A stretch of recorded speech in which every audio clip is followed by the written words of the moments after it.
Hi, my name is Katie Bartz and I'm a Janome Maker. It's about 115 degrees here in Arizona, so I would like to invite you inside for a Janome Maker free project, the Gradient Flower Placemat.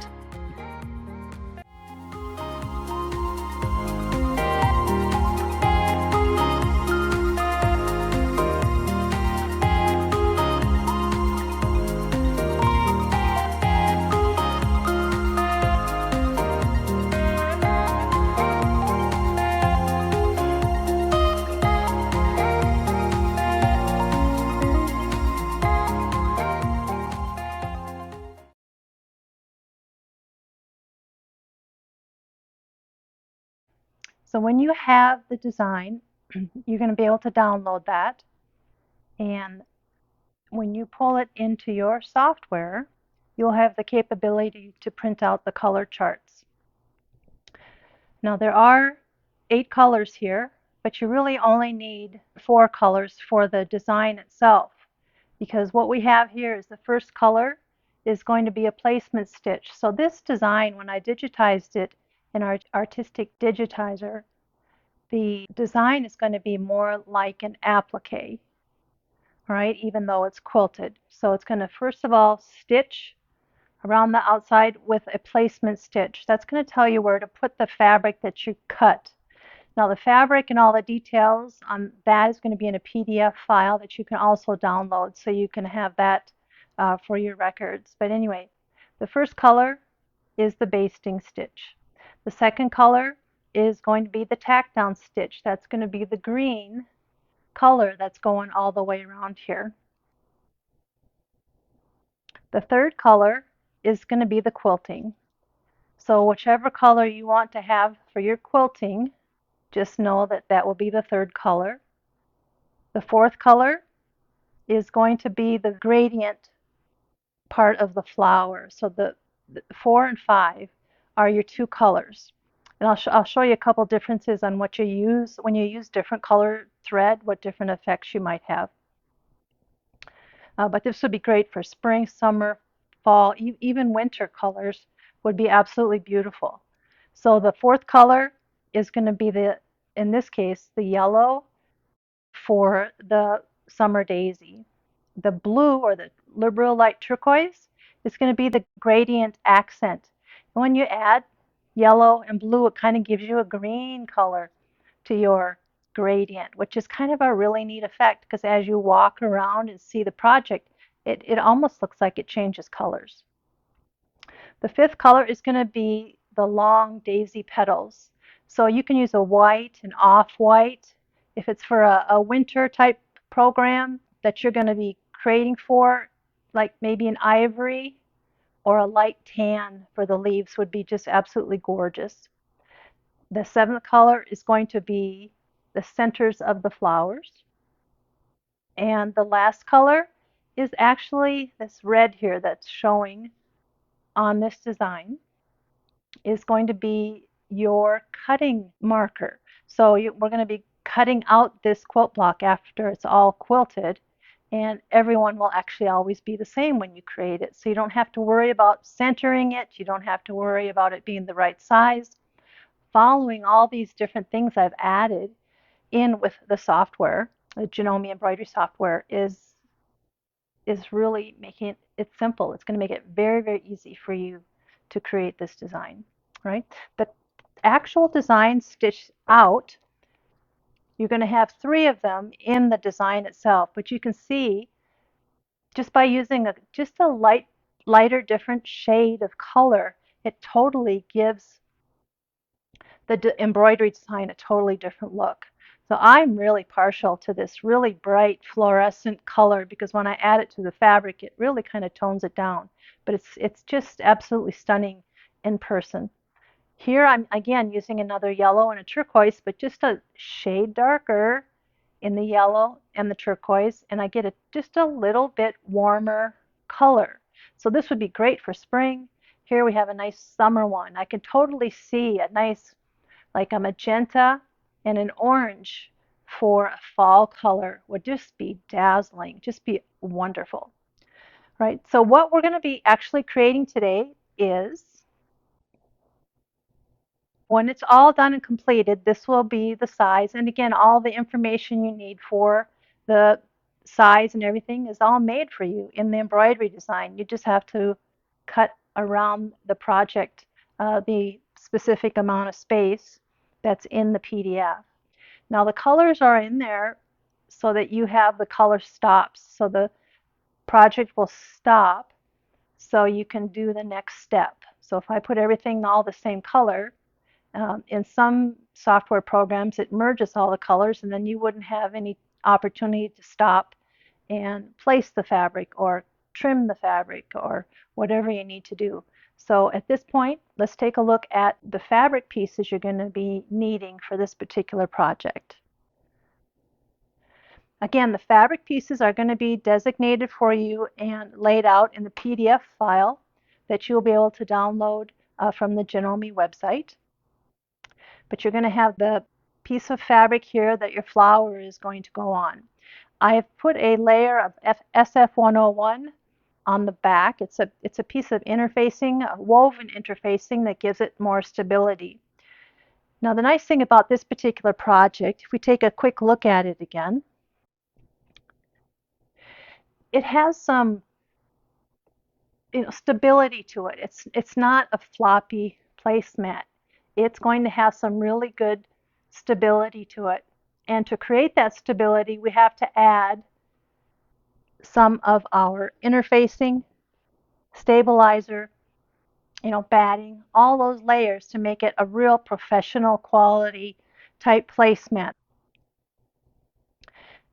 So you're going to use, again, fabric for the layer of the flowers that you're going to embroider on. You're going to have a matching piece of warm and natural or regular batting to go underneath that to give it a little bit of fluff. Then the measurements for the quilted portion of the placemat on top. You're going to have a layer of cutaway stabilizer. This is a sulky cutaway plus stabilizer. I have a layer of batting, and I've used some basting spray to stick those together, and I will use that, and it'll stick really nice and baste very well when we actually quilt them. Now on this project, I've added a layer of double-sided fusible. And this, instead of quilting to the back panel, what we are going to do is we're just going to fuse that back panel on. So if we take a look at the original again here, it's nice and smooth. All right, it's kind of like magic. How did you get that to stay there without actually stitching it on? Well, it's actually fused on with a double-sided fusible. You can use steam a seam. You can use a fusible web. All right, you can use, this is called stick. And then your backing fabric, whatever you want for the back of your placemat. You will have your layer of fusible fleece. Now this is going to give us the nice loft on the bottom before we actually put the binding on. And then I don't have the binding here, but you will have 2 1/4 inch binding that will go all the way around it. Again, that will be laid out for you in the PDF file that you receive. And then you're going to use a layer of cutaway. We're going to have some type of basting glue because we're going to show you how to put your binding on, and we're going to actually glue baste it down before we actually stitch down the edges. So we have the same look on the front and the back. We have our variety of embroidery threads. I used on the sample I made, I used a sulky 12-weight cotton thread for the quilting. It was absolutely stunning, and we'll give that a try again this time. And again, bright colors. When you put the gradiated colors together, the bright colors really meld well, and they make your design really pop and give it lots of movement. You'll need your bobbin thread for your embroidery. I have some Aurifil thread here to actually stitch the project together.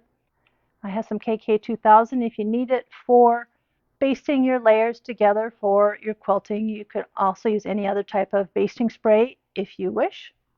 And then you want to make sure you have all your sewing essentials with you, your snips, any types of specific cutters that you use, and your needles. On this particular one, let's see, on the machine I have a size 80 needle already. For the quilting, I'm going to have to change it to a size 90 needle so I can very quickly, at a glance on this particular pincushion, see that I need a new needle in the machine. So that will remind me to do that before I sit down and begin sewing. So I can't think of anything else other than naturally your quilting ruler and your rotary cutter. We'll go ahead and take all our supplies to the machine and we'll get started.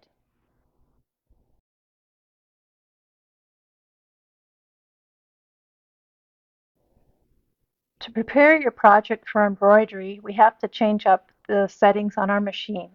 First thing you want to do is go ahead and use the straight stitch plate for embroidery. And to change that out very quickly, you'd hit the lock button on your machine and go ahead and click the little trap door that will open the plate, and we can replace the plate.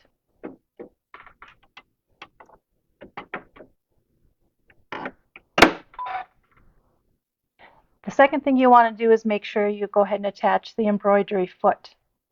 We're not going to use the one that has the marking capability in it because at this particular project is actually going to stitch a placement line, so you won't need it. So we'll just use the P foot for our regular embroidery. And you also want to make sure that the 20-gram bobbin case is in there to add the appropriate tension for your embroidery.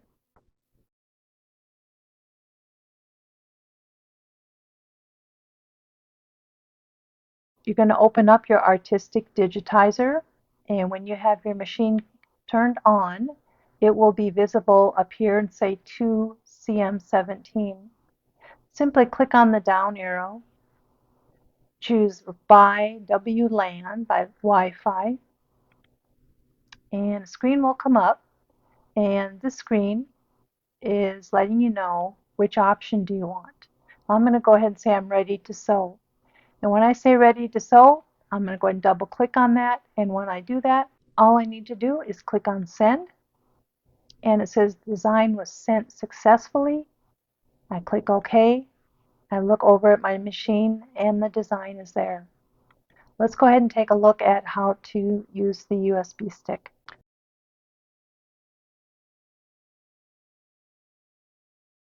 When you're sitting in front of your machine and the USB stick is placed in either port, the first port or the second port, the first port being closest to you, all you need to do is click on the file folder that has the upward pointing arrow at the bottom of the screen. That means you're getting the file to the machine. Click on that button. You make sure and you select either port 1 or port 2 with the USB stick on it. And then you hit the EMB folder. And then finally, you'll see the EMBF folder for embroidery files, and your design will be visible. Simply click on the design, and it will be on your screen of your machine. I think right now we're ready to go ahead and start embroidering.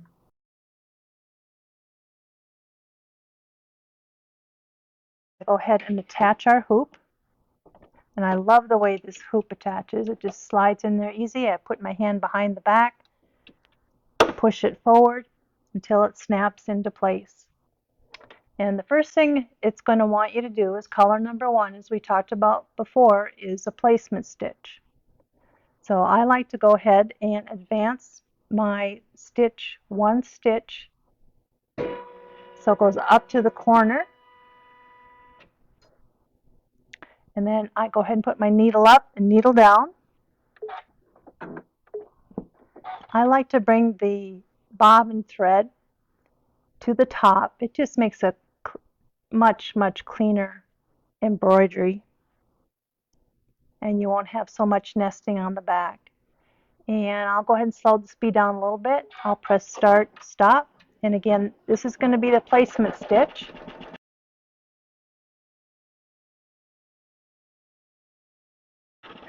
Now this is going to have you place your fabric next, 7 by 13 piece of fabric roughly, and a piece of batting. with our SF101 on the back. We'll go ahead and lay that in position. And we want to cover, or at least lay it in between the stitch lines of the placement stitch. And we're in position. Go ahead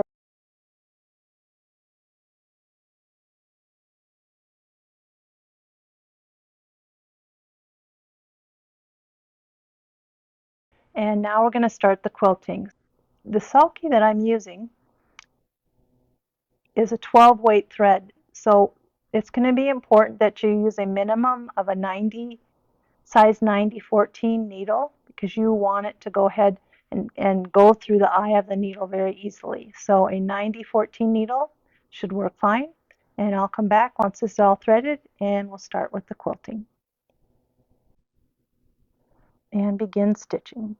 I have it on slow right now. I can speed it up as we go along if needed.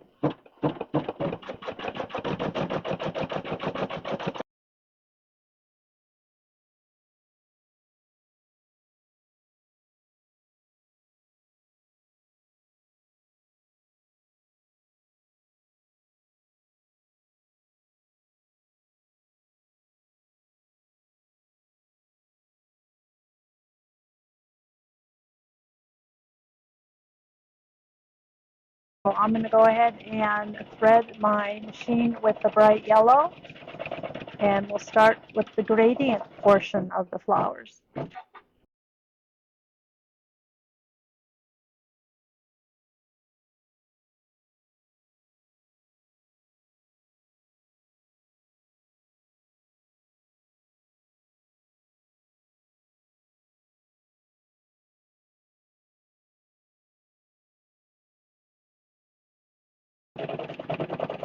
Okay, looks like we're on the last petal.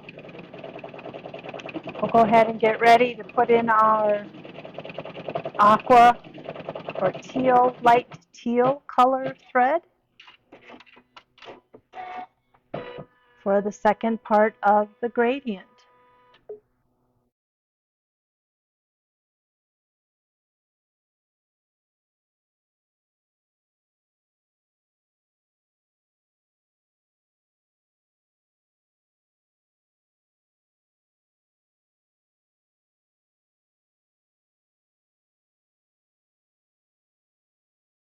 Go ahead and change over to the petals, and I'm going to do my petals in white and give it kind of a tone on tone look, and that thread will just shine and be really glossy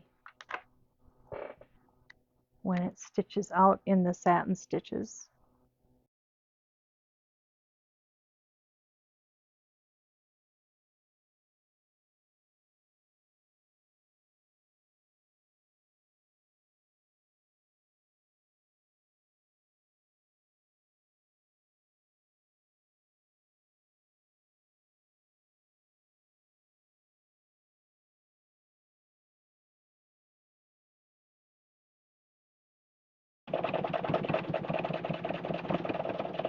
Okay, we're finishing up the last center of the flower, and the last stitch that we're going to do is the marking for the cutting line. And I'm just going to use the same color thread since it's going to be in the seam anyway. And I want you to be aware and note that as this goes around, it's going to put a tiny little square, just a tiny little square on this side, and that mark will be important later, so you know that which side is the one you're going to sew to the placemat. So I'll continue to stitch that marking line.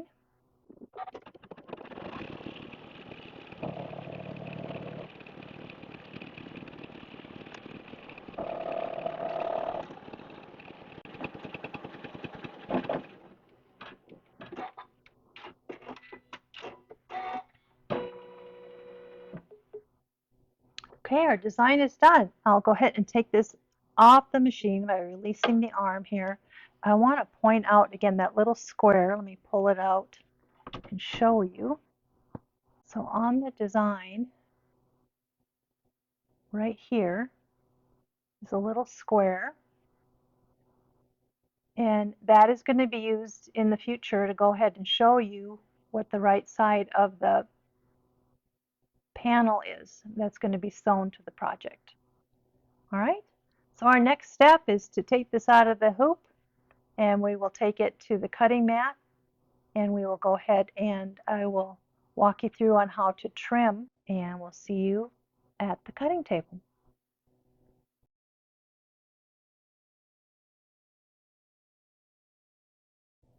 All right, I've gone ahead and I've trimmed off the excess stabilizer that's been around the embroidery design.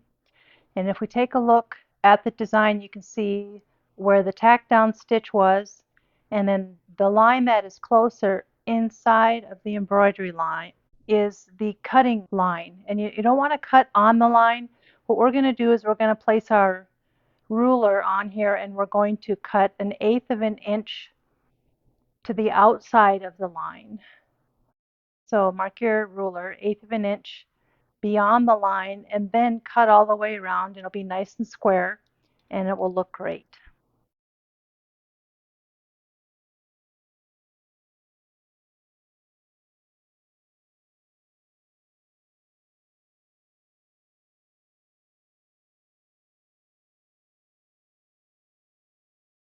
Okay, we have our left side of our placemat done, and we can go ahead and set that aside.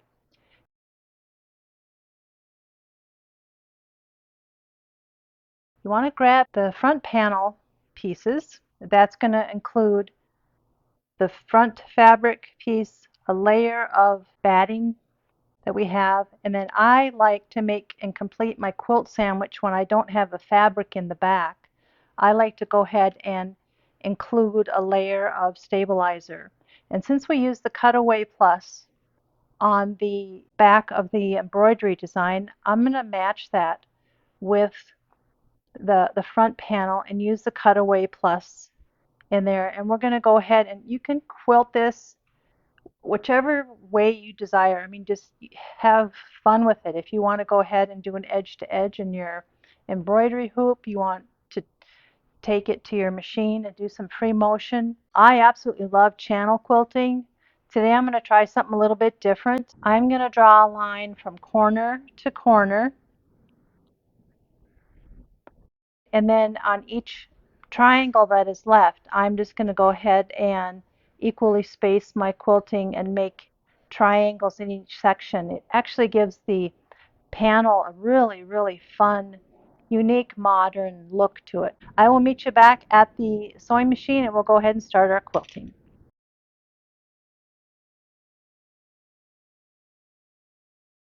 To start the quilting in this particular project, we want to go ahead and use the zigzag foot.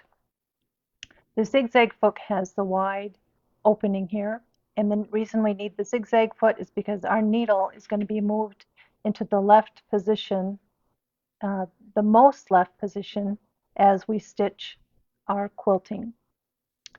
Then as far as feet are concerned, you want to go ahead and use the SD foot. The SD foot has the rudder going down the center of the foot, and it has the dual feed action. So the rudder going down the center of the foot is going to allow you to go ahead and stitch exactly on the line that you've drawn on your quilting front panel. The next foot you're going to need is, once we've stitched over the lines, is you're going to use your UD foot. This is approximately 3/8 of an inch opening, and with our needle all the way to the left position, we will have about a 3/8 of an inch spacing between our quilting. The openness of this particular foot also allows you to see very, very well at what you're doing.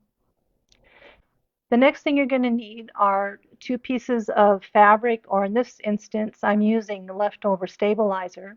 And we use these as what we call leaders and enders. Why do you want to use these in quilting? Well, there's kind of 4 reasons why you would use them. The first one is to keep the edges clean around your project, so you don't have a lot of thread strangling threads dangling all over, and getting caught up in the throat plate.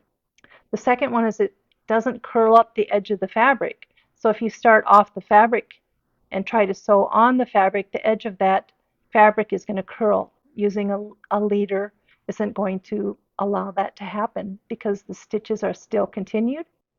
The third reason is it's going to make the transfer of your foot onto your quilt project a lot smoother. And then the fourth reason is if you have two of these, you've got one to go on the fabric and you always have one to go off the fabric, so it keeps the process moving. I use these also in projects other than quilting. I'll use them when I'm making bags or even garments, whatever I'm sewing, because it just makes it your work area a lot neater and a lot less threads hanging all over the place.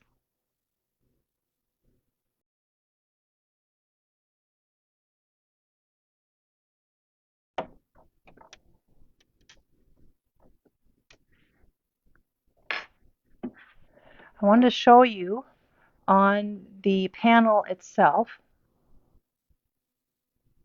that I've gone ahead and I've created this X from corner to corner, and I'm going to go ahead and straight stitch on each of these lines initially, and then that's when I'll stop and change my foot. So let's use the leader first. I'm in the center needle position and I have a stitch length of 3.0. That's just for my settings. Again, for your quilting method, you can choose whatever you like.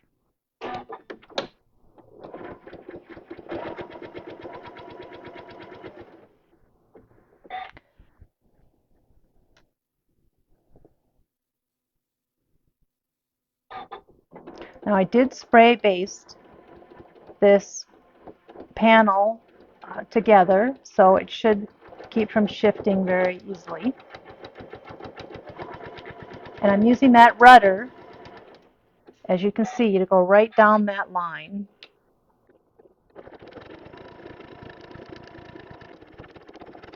When I get to the end, all I need to do is go off on my leader, or my ender I call it, and I'll use the short end here so I don't use as much thread.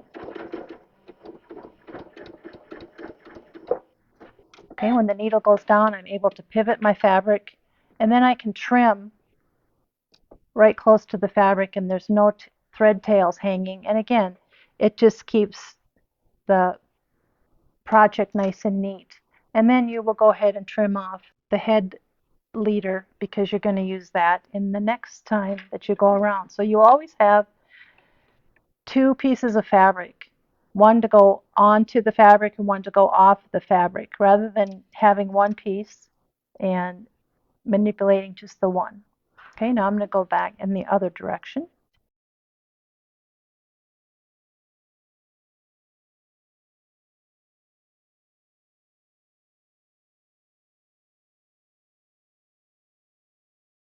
Okay, now we're going to go ahead and put on the UD foot.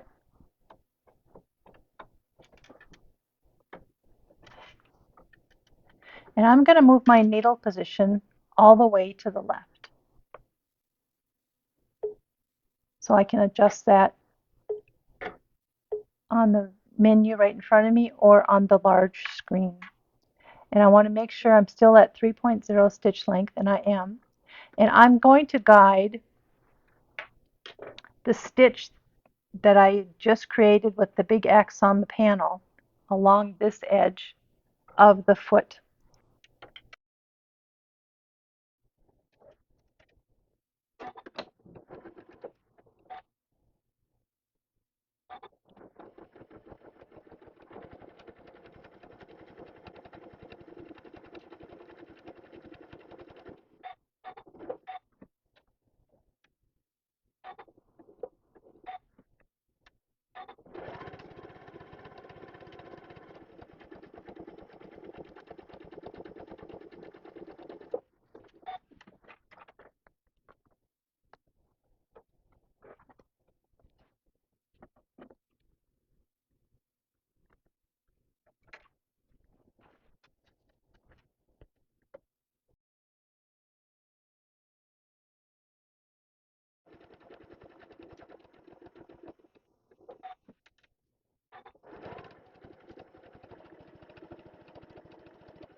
I don't know if you're noticing, but you can see how I'm angling my leader fabric with my quilt panel. That also helps with the transition. If I had this straight and I was going to keep going, it just wouldn't fit right.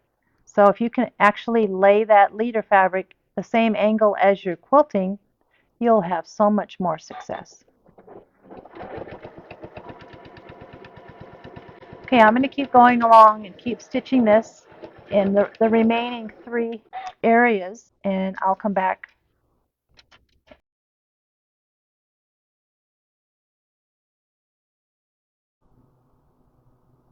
Our next step is to size the quilted front panel.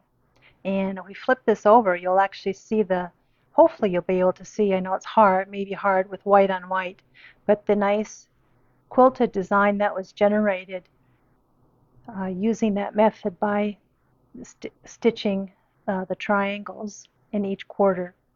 I just love that. Now that you're ready to go ahead and find a square side of your fabric, the easiest way to do that is to follow those notches. Your PDF file that I created for you will show you that you will find the centers of each side and place a notch. So that's going to help us square up that first edge of our quilt panel. And once the first edge is squared up, the rest of them will be good. Again, we want to make sure this size of this panel when it's done, depending again if you have directional fabric or not. All right, keep that in mind. It's going to be 12¼ inches wide and 12 inches tall.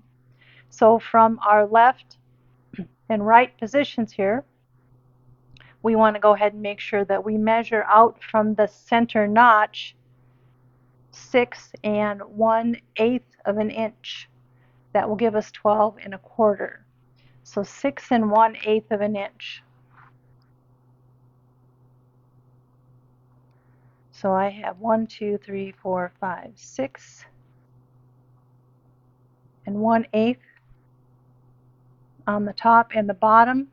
And what you'll do is you'll go ahead and square up that bottom edge. All right, so once that's done, you're going to be able to turn this and cut all the rest of your pieces off.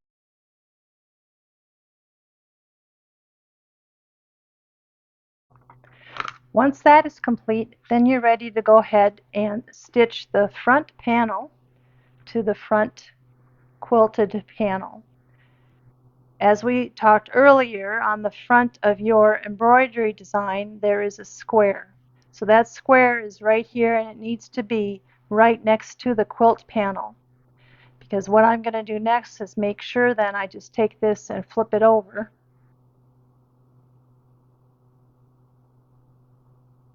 And I'm going to take it to the machine and stitch 1/4 of an inch.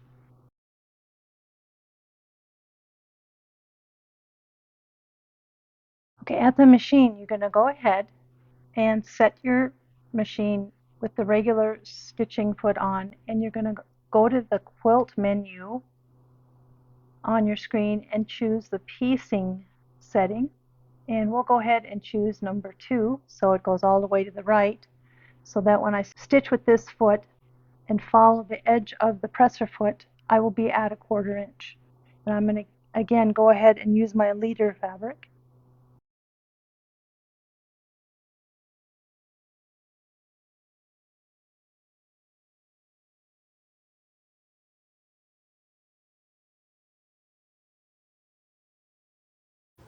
All right, that is stitched.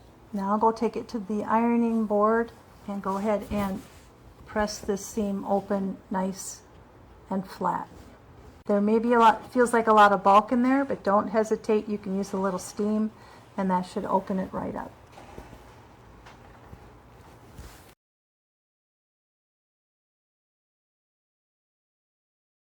The top of our placemat is complete. We've stitched the front panel to the flower panel with a 1/4 inch seam.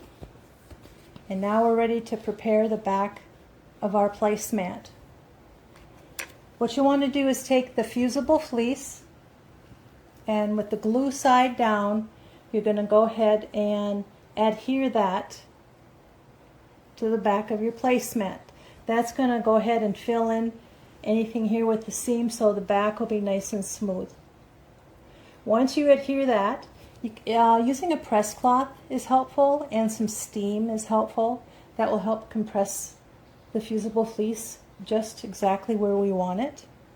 And then the next step is, once you've got that done, you're going to take your double-sided fusible web and you're going to lay that on top of the fusible fleece, because then you're going to take your backing and place that on there. And what that's going to do is that's going to adhere all those layers together, and we won't have to quilt the back of that panel. Press it well so it adheres good, and then when we come back, we're going to square up the quilted panel for our placemat, and we're going to attach the binding.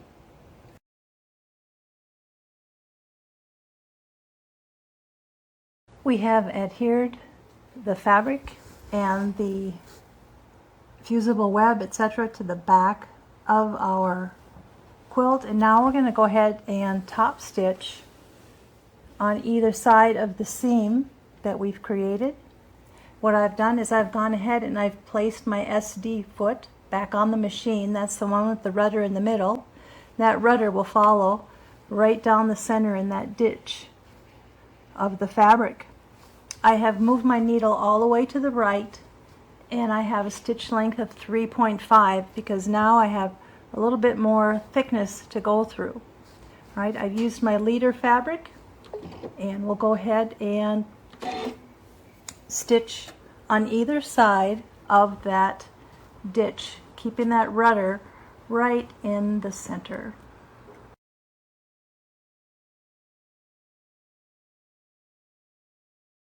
When I get to the end, rather than taking the stitch or the thread out of the machine, I'm just going to pivot very close to the edge.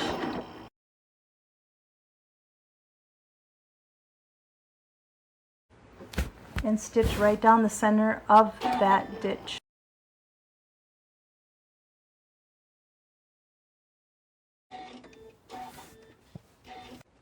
Okay, so now we have two very nice rows of stitching on the back of our placemat, just to add another little accent to it.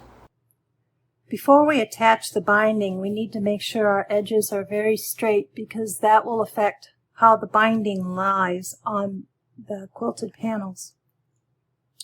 So when you're looking at this, your measurement when it's complete should be about 12 by 17, and I have roughly 12 by 17 and a quarter, so it's a little bit longer than it is wider. I'm going to go around and trim off just a little bit around the whole thing, just to make sure that I clean up the edges.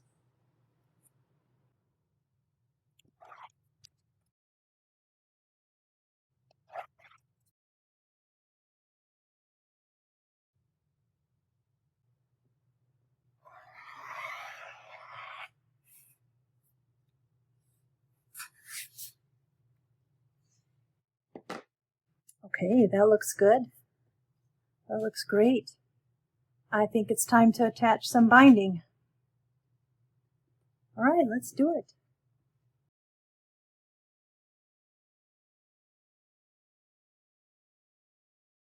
Our panel is ready to go ahead and attach the binding. If we take a look at the back, we can see the nice stitching we have to accent the back. And what we're going to do is cut two widths of fabric at 2 1/4 inches. If you're more comfortable with 2 1/2 inches, go ahead and cut it 2 1/2 inches. I just like a really tight binding when I'm working with it, so I do a 2 1/4 inch. I also glue baste the binding down, so that helps me kind of hold it in place and relieve some of the pressure. So that's how I'll do it. But what we're going to do is we're going to go ahead and do a diagonal join on the bias to join these two strips together. You will lay the first one down and the second one on top, right sides together, and simply draw a line from corner to corner, and that'll just make it that much easier and more accurate for stitching and joining those. So we'll go to the machine and do that. I've gone ahead and made some changes to my machine setup again for adding the binding to the placemat. I've added my HP plate, and then I've also added the HP foot. I've set my stitch on the screen to a piecing stitch, stitch number 1, and I've increased the stitch length to 2.5 because we will be going through some extra thickness. But let me go ahead and start stitching.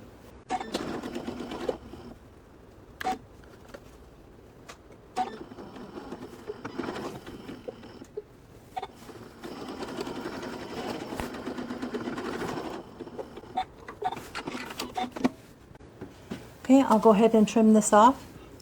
Press the seams open and press the binding in half, and I'll meet you back here to attach the binding. When I attach a binding, I like to make sure I leave enough space in between the beginning and the end so that I'm able to manipulate the project and the binding and go ahead and do a nice join at the end. So what I'm going to do is I'm going to leave quite a long tail here, and I'm going to start roughly, oh gosh, maybe 2 inches in from the edge, 1.5 inches to 2 inches, because that will then immediately take me to a mitered corner but give me a lot of room on the remaining part of the placemat to finish off the binding the way that I like. I'm going to again use the HP foot, and I have the HP plate on. I have the piecing stitch selected in the menu at a stitch length of 2.5. And actually I'm going to put that stitch length up to a 2.8 because we are going through a little bit more thickness here.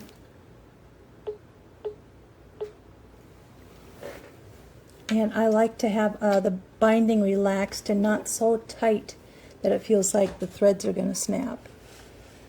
Alright, so again I'm going to start about 2 inches from the edge, and I'm going to stitch right along the edge of this foot, which gives me a nice 1/4 inch. And I'll just continue sewing and do a regular mitered corner that you do in the standard quilting world. So I'll just stitch this on. When I get to the end, we'll work together on a join. If you have a stiletto handy, this is a nice place to have a stiletto. It helps me fold that fabric when I go around the corner, as you will see. So I will start here. I will backstitch to reinforce the beginning of that thread because I know I'll have tension on it when I actually try to join the pieces together. I want to stop a 1/4 inch from the edge, and on your foot you will see there is a mark here on the foot. See if I can get you in here a little closer.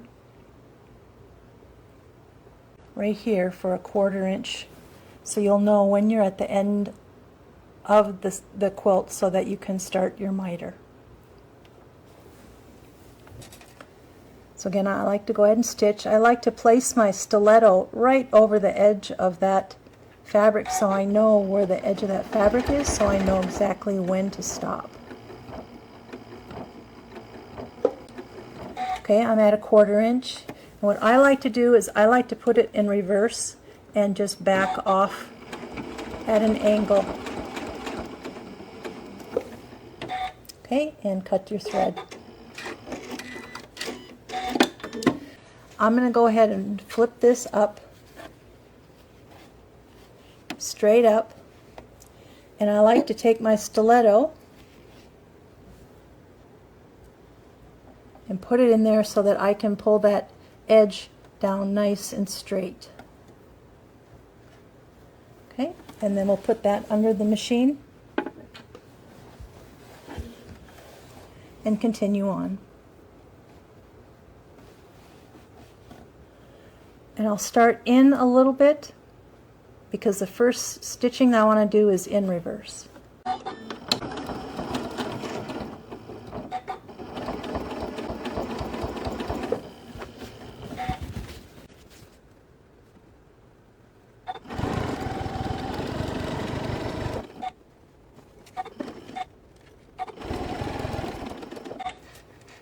Again, I'm putting my stiletto down over the edge of the panel so I can see exactly where that 1/4 inch starts and stops.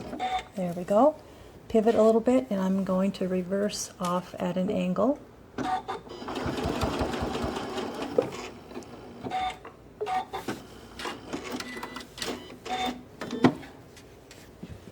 Fold up and back, and I stick my stiletto in there to kind of help me create a nice mitered corner.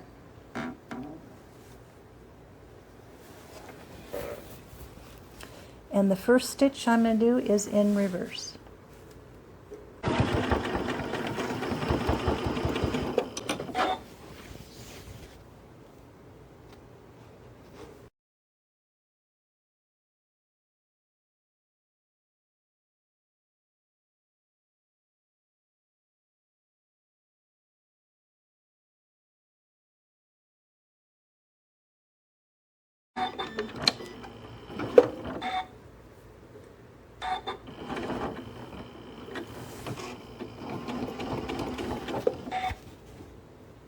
And go just a few inches.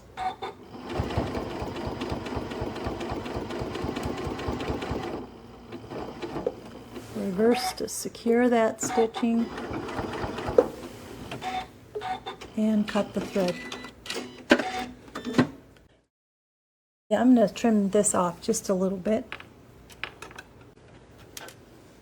And we'll trim this one off a little shorter as well.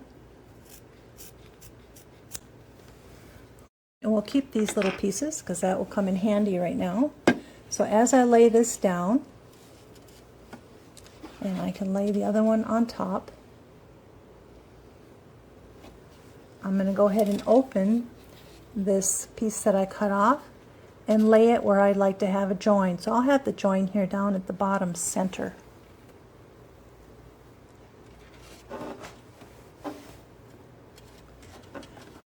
And this one's on top. I'm going to go ahead and trim the left side to that edge of that binding right here. So I'm just going to draw that on there so you can see it. So I have that side taken care of. And I'm going to hold that binding in place because now I'm going to go ahead and draw a line on the right side.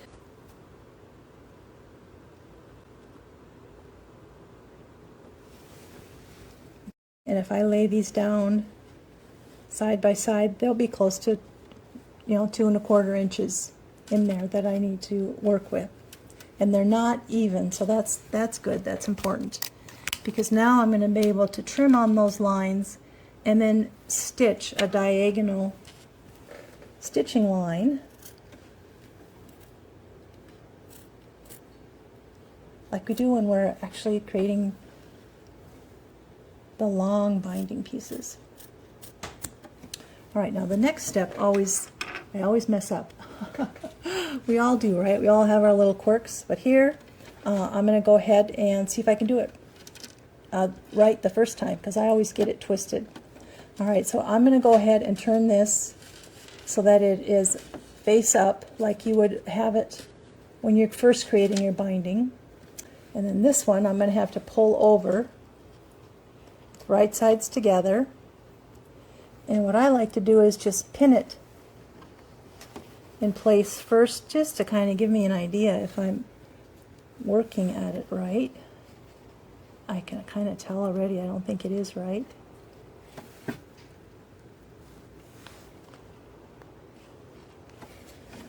Okay, because when I want to lay it open, well then it's all twisted. So we're going to take it out and try it again before I stitch it down.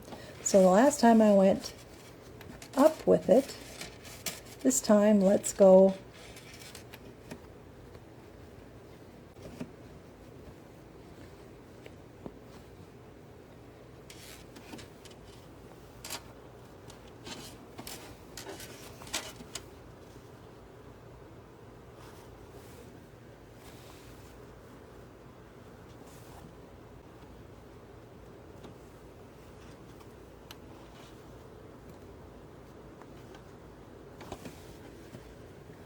there. Now that's going to look just fine. So I'm going to go ahead and stitch that diagonal in here.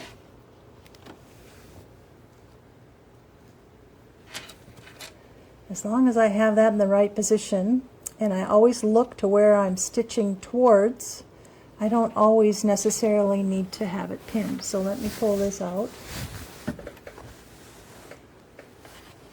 Turn it around here. And I'm going to give it just a little extra hangover on the end here so I can see where I'm going. But that will also help me create a nice taut looking binding at the end. Okay, and I'm going to stitch from this corner down to the other, and as long as when I start stitching I am looking where I want to end up down here, it's going to be perfect.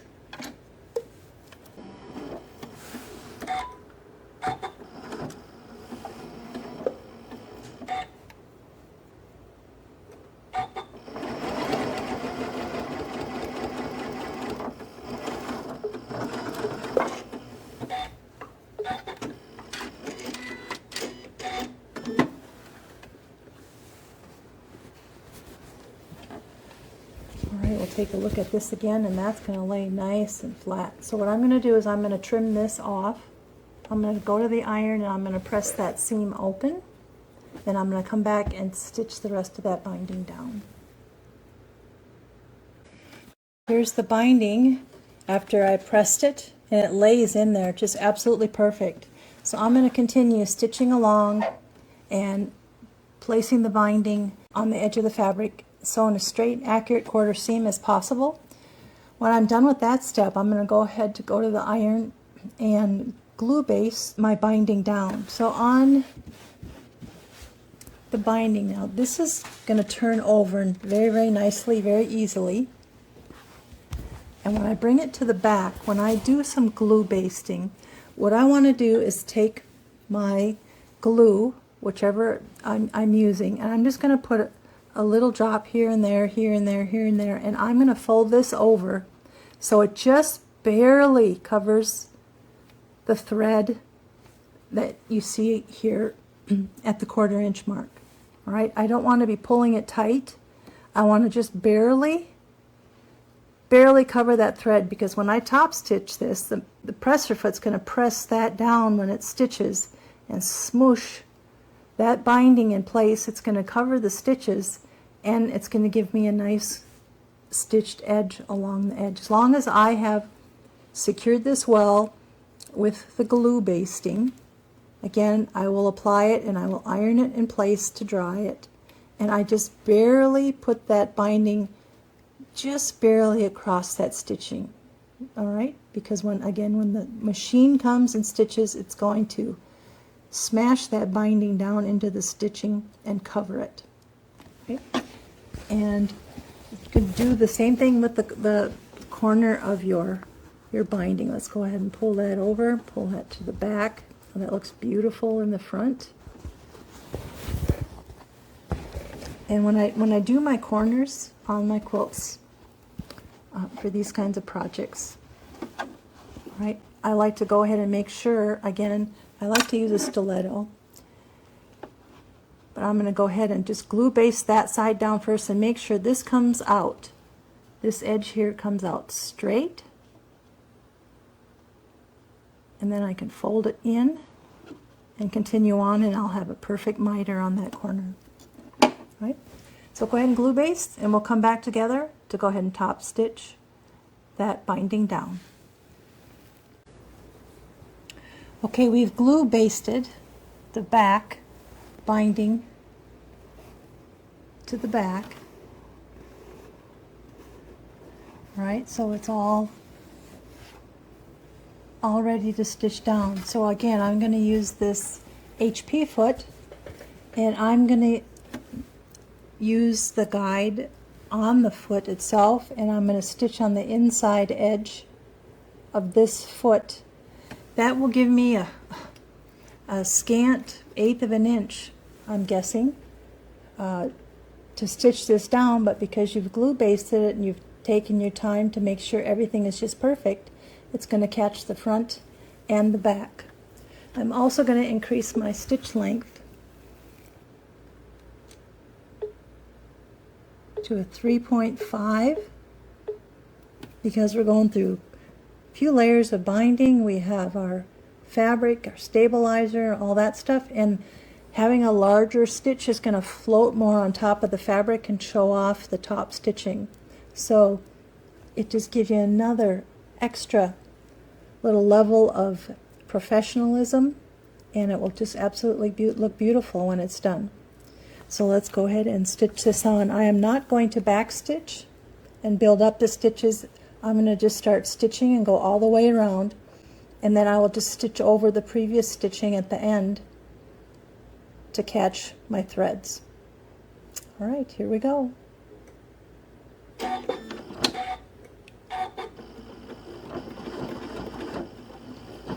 Again, it's not a race, so take your time and keep that fabric right next to the inside edge of that foot.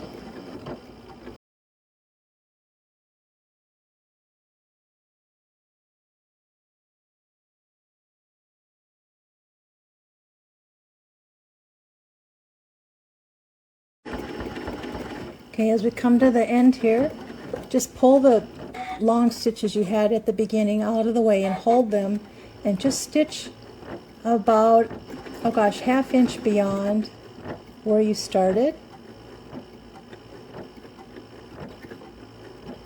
And if you're lucky, you'll end up in the same holes, and then just take one back stitch.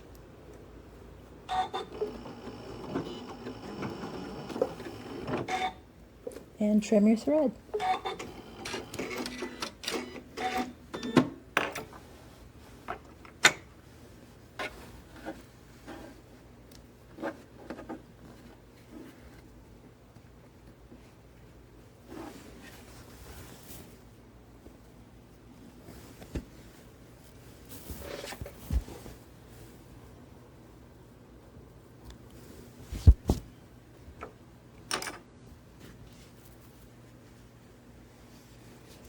Okay, and if we take a look, we've got a nice stitching all the way around here. It's just beautiful. All right, we have a placemat. Very nice placemat. I'll give that one final press, and we'll meet back at the cutting table.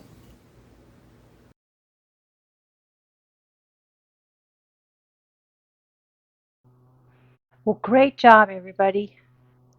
These are just absolutely fun, stunning, functional, and I tell you what, I just get a smile on my face every time I see them.